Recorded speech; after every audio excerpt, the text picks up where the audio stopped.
depicting royal mounted police and other kinds of 19th century figures, and including light opera.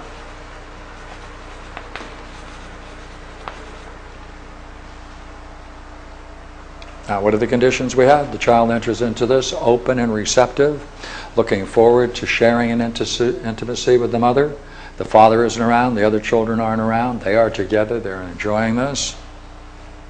No violence, nothing. How can a sick idea, pathologus, be introduced in such a obviously friendly, open, caring scene?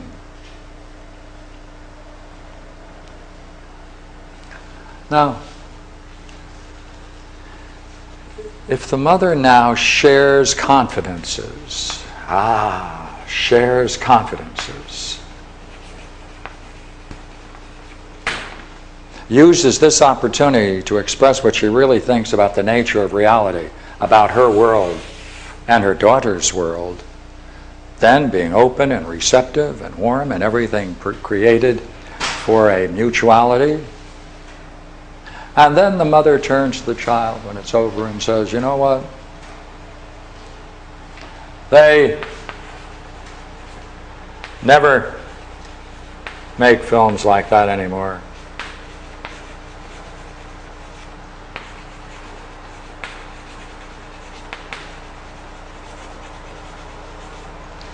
And if this is an interesting theme that plays itself out in the house with the following ideas.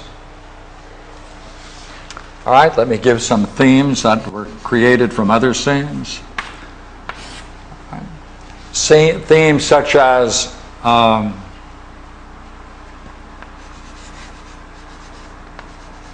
you are too old. Time has passed you by.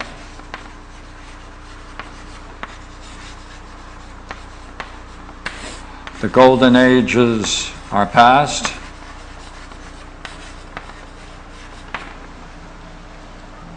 The child then, listening to this statement about the TV, why this is just another statement similar to these. It's another occasion when they're playing out these themes to their child.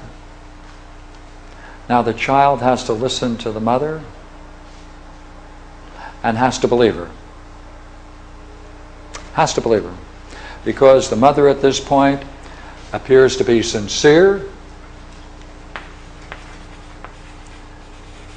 sharing, honest integrity, an occasion for love, appears most rational,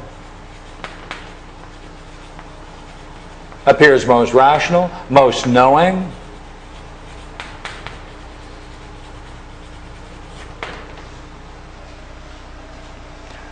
Now the child is going to go away from this scene after the movie is over, and they're going to make a judgment. Let's agree between you and I, just for this evening, that the films that they're watching and have been watching are in a series of Jeanette MacDonald and Nelson, what's his last name? Nelson Eddy. Yeah, Rosemary. Rosemary, all right? Got the movies? All right.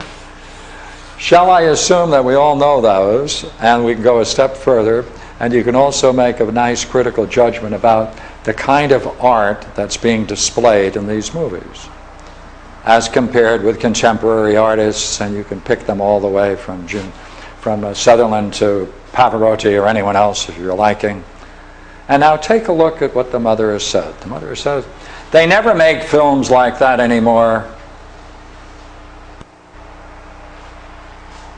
The child now walks away and has a decision to make. Is that true? Well, of course it's true. Of course it's true. Wait a minute. Of course it's true.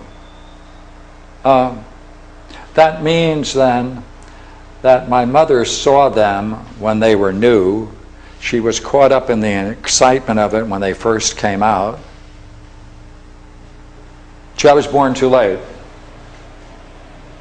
The golden age is past. I'm living in the shadows of it. Well, I was born at the wrong time. It's the very nature then of what this person is going to perceive is that they are, that there's been a split in the nature of reality and the great times are over. They can't function. So the child then walks away and is going to come to a conclusion about this event.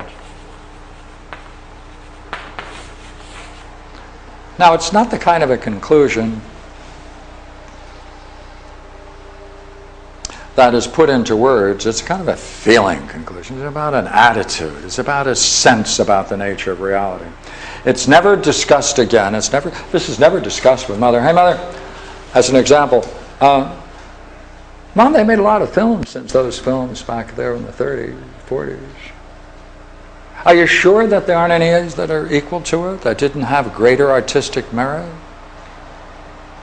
Can't. Because these themes have been playing out again and again. So therefore, this is another scene that takes place that builds a certain attitude and a certain view about themselves and their reality. Now look here. Pathologos is a false belief of the nature of the self and the nature of reality. It's learned but not taught. Because the child then comes to a conclusion from this scene and it's wordless. They don't go back and confirm it. It's not open for discussion. They may in fact forget it, but it's going to play itself out in their lives. What we're saying, therefore, is the fundamental beliefs about the nature of our reality and ourselves are picked up very casually, their most important fundamental notions, and from this very simple kind of scene, which doesn't appear to be traumatic, it's not something that's going to register in the unconscious, but it's wordless, and therefore it's not going to be able to be recalled. If it's not going to be able to be recalled, it's not part of the recollection someone can have. Unless they're brought to see the need to bring up these kinds of past scenes. So then, let's see what happened. The mother, in this case, appeared as convincing as she could. They were sharing something. Within that sharing and that convivial relationship, they shared a confidence. The child had to be open and receptive. The mother then appeared sincere, sharing, had honesty, integrity, appeared like love.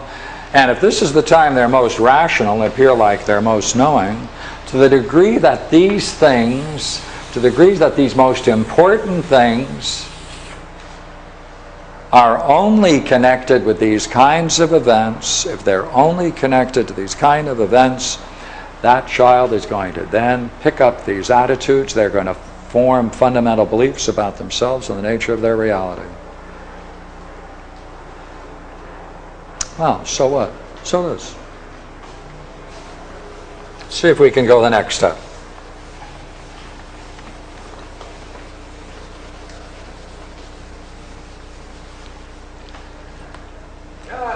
This is implying that the person is born with a complete blank. No. We'll get to that. No.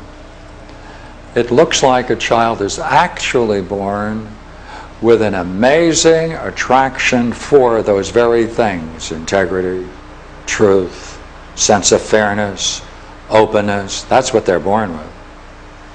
Since these ideas can play themselves out when a child is even 2 years old. Because when all of those things are...